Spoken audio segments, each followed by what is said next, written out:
Olá, tudo bem? Vamos resolver os exercícios de aula da aula 28 do seu livro. Exercício 1 da Unicamp. Tecnologias móveis como celulares e tablets têm tempo de autonomia limitado pela carga armazenada em suas baterias. O gráfico seguinte apresenta de forma simplificada a corrente de recarga de uma célula de bateria de íon de lítio em função do tempo.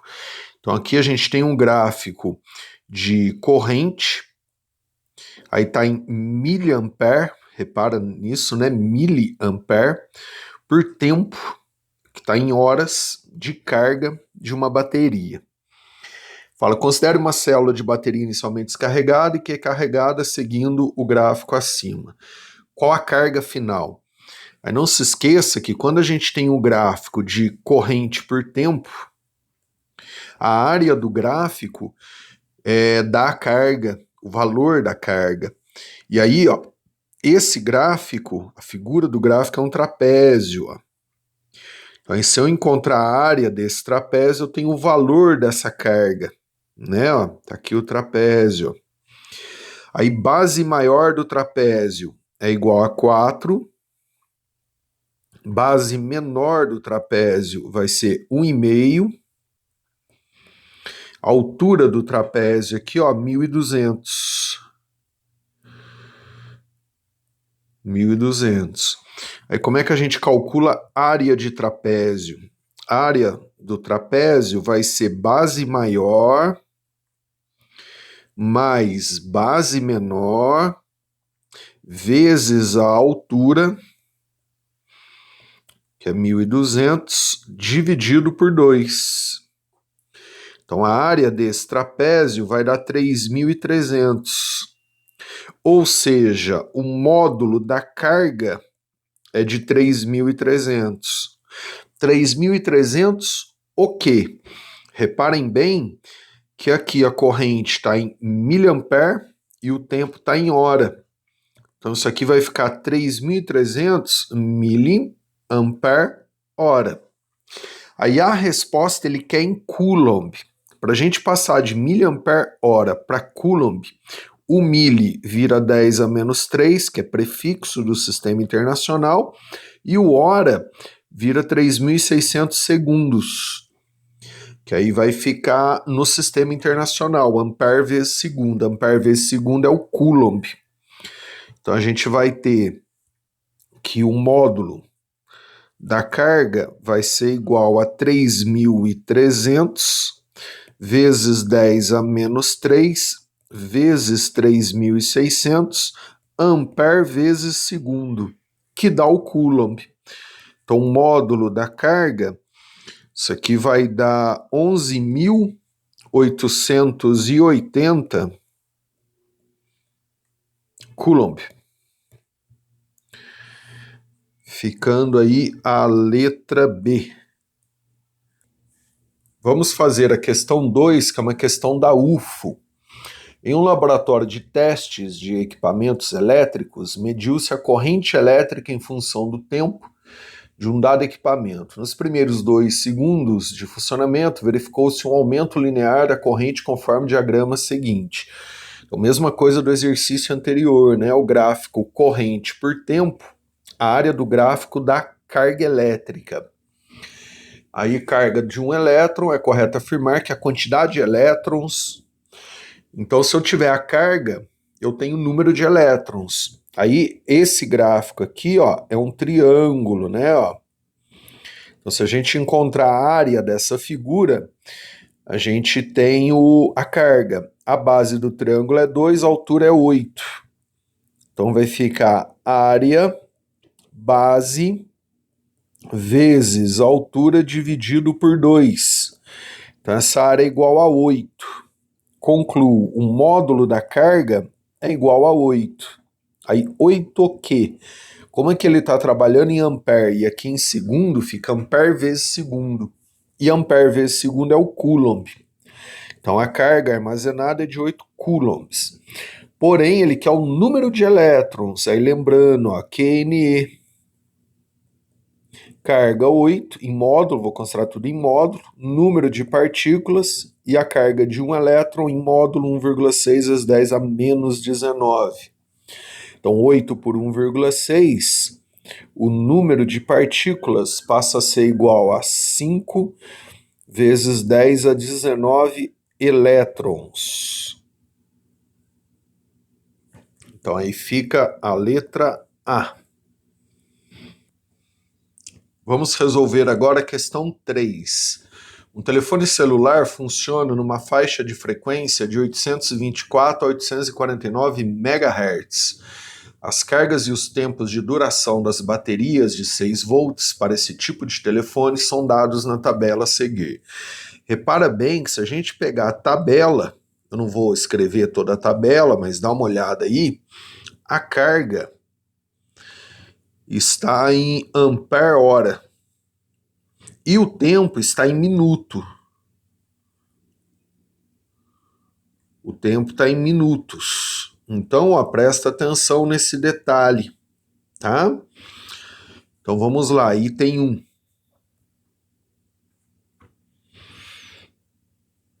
O item 1 ele fala a quantidade de carga fornecida pela bateria de 0,8 ampere-hora durante uma ligação de 110 segundos é de 48 coulombs. A questão está fazendo de propósito para você se confundir, tá? Se você pegar na tabela, 0,8 ampere-hora é o tempo de 110 minutos na tabela. Então pega da tabela 0,8 ampere-hora, ele está gastando tempo de 110 minutos. 0,8 ampere-hora, se você passar para coulomb, vai dar 2.280 coulombs.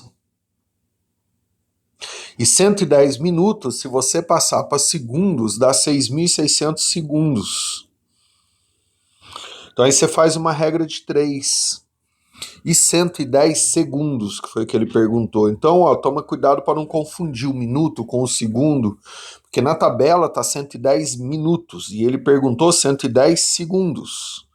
E aí eu tenho a carga, ó, em coulombs. Então aí você vai achar uma carga em 110 segundos de 48 coulombs. Então aí você vê o porquê que essa é correta, né? Então toma cuidado com isso, ó. Na afirmação 2, ele fala a corrente elétrica média fornecida de 0,43 amperes. Então eu consigo fazer com a carga de 48 coulombs em 110 segundos. Vai ficar corrente, carga por tempo, carga 48 coulombs em 110 segundos. Então você vai ter uma corrente aproximada, isso não dá exato, de 0,43 ampere. Então aí você vê o porquê que a 2 também é certa. Afirmação 3. A corrente elétrica média fornecida pela bateria de 0,3 ampere-hora é maior que a fornecida pela bateria de 0,38 ampere-hora. Então dá para determinar a corrente, ó. Né? A corrente, você faz carga por tempo. Então vou fazer carga por tempo para todos os casos, ó. A primeira bateria é a de 0,3 ampere-hora. Então você pode fazer 0,3 ampere-hora de carga dividido por 40 minutos. Isso aqui eu estou pegando da tabela. 0,3 ampere-hora é 1.080 coulombs. 40 minutos é 2.400 segundos. Então, essa corrente aqui, ó, ela vai dar 0,45 ampere. Aí vou fazer o mesmo para outra bateria para comparar. Então, corrente, carga por tempo. Então, vai ficar 0,38 ampere-hora. E aí pega da tabela o tempo dessa, ó, por 50 minutos. 0,38 ampere-hora equivale a 1.368 coulombs. E o tempo de 50 minutos equivale a 3.000 segundos. Então vai ficar uma corrente de 0,456 amperes. Então aí você vê que a 3 é falsa, né? Ela é errada. Ele fala que essa corrente é maior do que essa. A diferença é muito pouca, né? Uma questão até um pouco estranha essa. Questão 4. Ele fala, todas as baterias fornecem a mesma corrente elétrica. Pelos cálculos anteriores já dá para ver que não. Ó. Essa corrente é de 0,456, essa é de 0,45, essa deu 0,43. Então você vê que não são todas iguais, por isso que a 4 é errada. Aí a questão 5 é uma questão de ondulatória. Ele fala o comprimento de onda do sinal eletromagnético é de meio metro. Como é que a gente determina comprimento de onda? A gente pode fazer o V lambda F. Aí o V é a velocidade da luz no vácuo, que é de 3 vezes 10 oitava. Isso a gente tem que saber de cor, tá? Então vai ficar 3 vezes 10 oitava. Vou considerar o comprimento de onda de meio, que ele afirmou. Aí eu acho a frequência. Eu vou comparar a frequência com a frequência dada no enunciado. Então essa frequência vai ficar de 6 vezes 10 a oitava, ou seja, vai ficar de 600 vezes 10 a sexta. O 10 a sexta vira um mega. Então 600 megahertz. Ou seja, se o comprimento de onda fosse de meio metro, a frequência média seria de 600. Aí se você olhar o enunciado, ele falou que a frequência é de 824 a 849. Então não é de 600. Eu usei o meio, né, para comparar. Então por isso que a 5 é errada. Legal? Um abraço, bons estudos.